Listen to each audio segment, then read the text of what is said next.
instead accepted or appealed those decisions.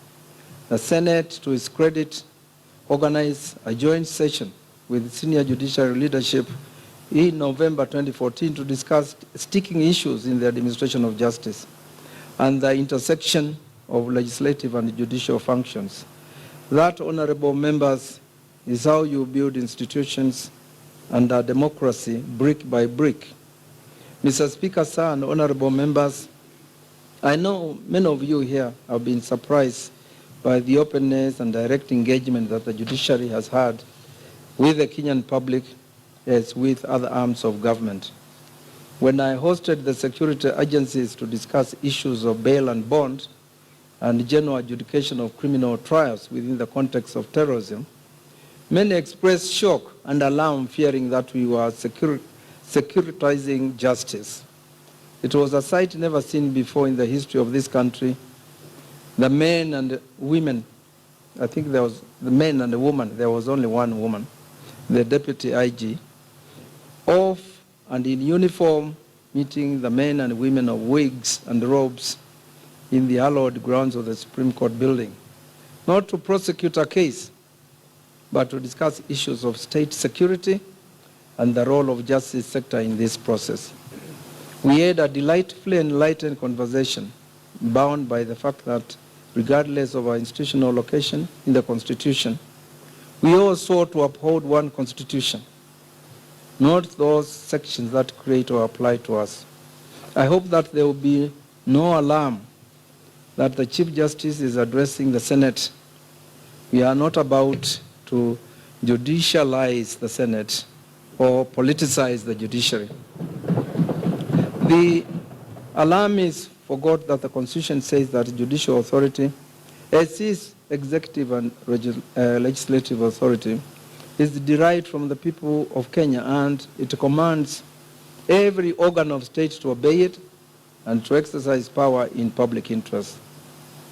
This alarm that a dialogue between two independent organs of state triggers is grounded on a fundamental misunderstanding of our Constitution. And that's why I always get amused when some observers, clearly powered by a weak appreciation of the origins, content, and context of our Constitution, charge that the judiciary, through its decisions and conduct, has become activists.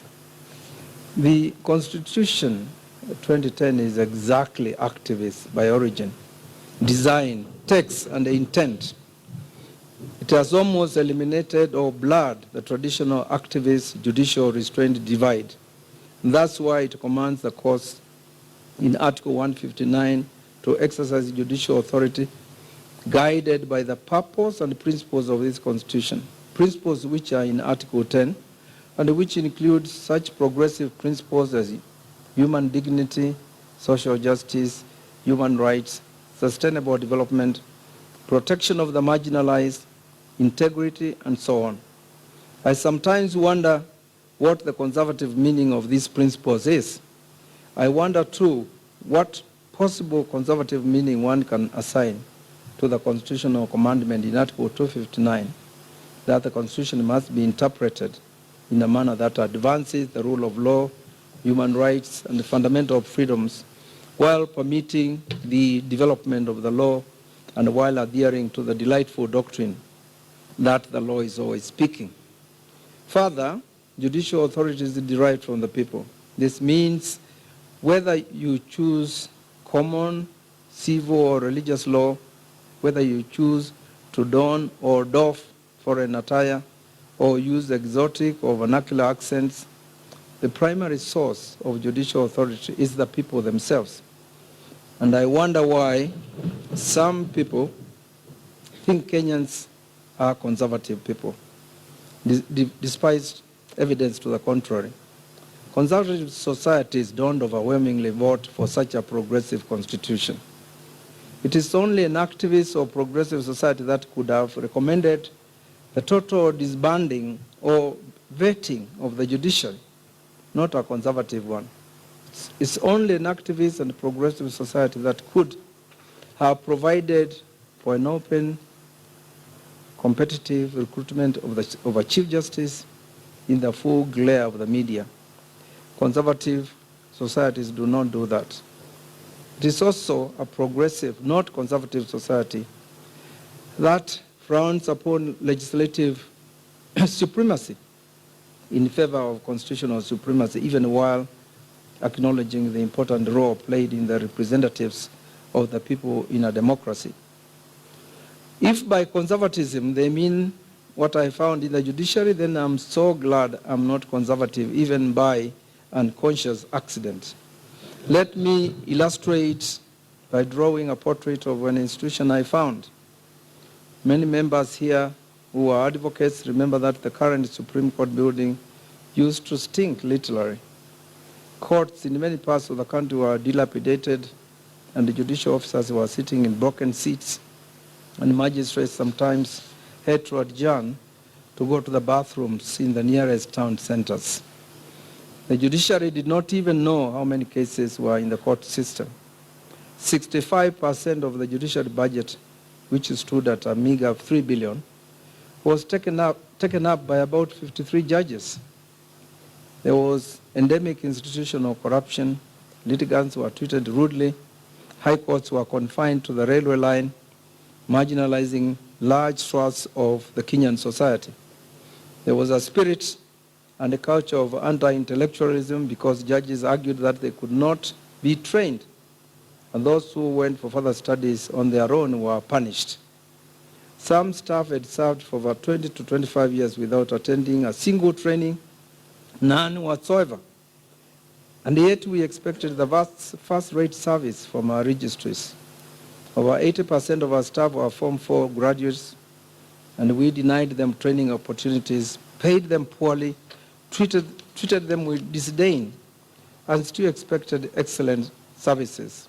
Staff did not have a medical insurance cover, and many had stagnated in the job group for over 10 years.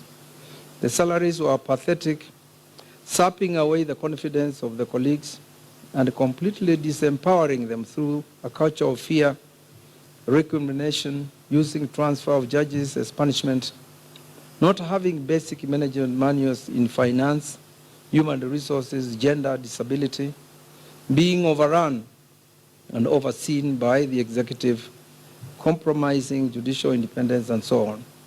Jurisprudentially, courts were shy to validate rights and all too often cow to the whims of the executive. Mechanical jurisprudence reigned, the jurisprudence of technicality menacingly stalked and policed our corridors of justice. Not anymore. This is what I've found and I've tried to reverse, which is activism and progressiveness in full unapologetic splendor.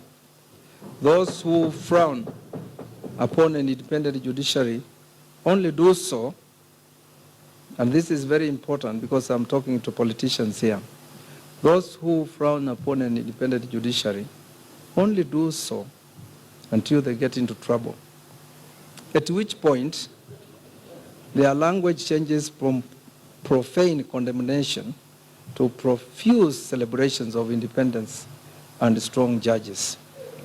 So today the judiciary has changed significantly in ways seen and unseen. First, the judiciary has gallantly defended and protected the Constitution, even when it might have been politically convenient not to do so. Second, we have invested in reclaiming public confidence in the institution through public outreach programs, establishing customer care desks, and being friendly to litigants. For building public confidence is a daily grind, as one incident in one court may influence perceptions of a very large and complex institution. Third, we have reduced case backlog from estimated 1 million cases in 2011 to 420,000 in June 2016 and declining. And the fourth, we have reasserted the independence of the judiciary. Fifth, we have improved on the internal organization of the judiciary. This has been accomplished through a number of policies. We never even used to induct judges or staff. These have and are being done. We have introduced performance contracting, improved staff welfare, promoted nearly 500 staff who had stagnated for as many as 10 to 15 years, revived a learning culture by reviving Judiciary Training Institute, which used to hold less than 5 trainings a year to the current 65. This is the same culture of learning that now privileges constructive engagement and an enlightened mind, sure of its learning, coupled with a humble soul, confident of its integrity, spurs and strokes, structured and respectful engagement and interaction with others, and does not retreat to the judicial monastery at the highest hint of intellectual debate. 6, we have improved access to justice. This has been accomplished as the number of judges has increased from 53 to 136. Magistrates have shot up from 316 to 443. Qadis have increased from 11 to 56. The number of high court stations have risen from 13 to 34. We have high courts in 34 counties, you'll be glad to know. And for the 13 counties that have no judges, we have high court registries. Court annexed mediation and alternative justice system are being piloted. The Court of Appeal has been decentralized to Malindi, Nyeri, and Kisumu, and the waiting time in that court for civil matters has reduced from a high of 9 years to a low of 3 to 1 year. Before, this court used to circuit once or twice a year in these towns. Now the court has a permanent seat, and we have achieved a near perfect gender parity in the judiciary. In 2011, the Court of Appeal had no woman judge. Now, out of the 25 judges in the court, 8 are women. 7th, we have fought corruption and led other arms of government in this regard. This we have done with the resolve and grit.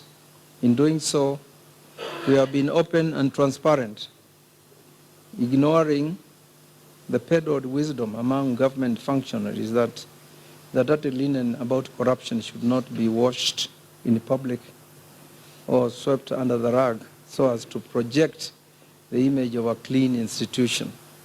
Instead, we have opened ourselves to public scrutiny, believing that sunshine is the best disinfectant. We set up the Office of the Judiciary Ombudsperson, which I noticed Parliament was reluctant to create. You will recall that long before the fight against corruption became vogue, we were the first arm of government to take bold action against corruption. In the administrative wing, and the cartels and bandits fought us viciously, using their beachheads in National Assembly, the executive, and the media, but we prevailed. The peculiarity of Kenya is a tendency to attribute bad behavior or corrupt activities of other people to the person fighting these vices. So if there is corruption, whose evidence there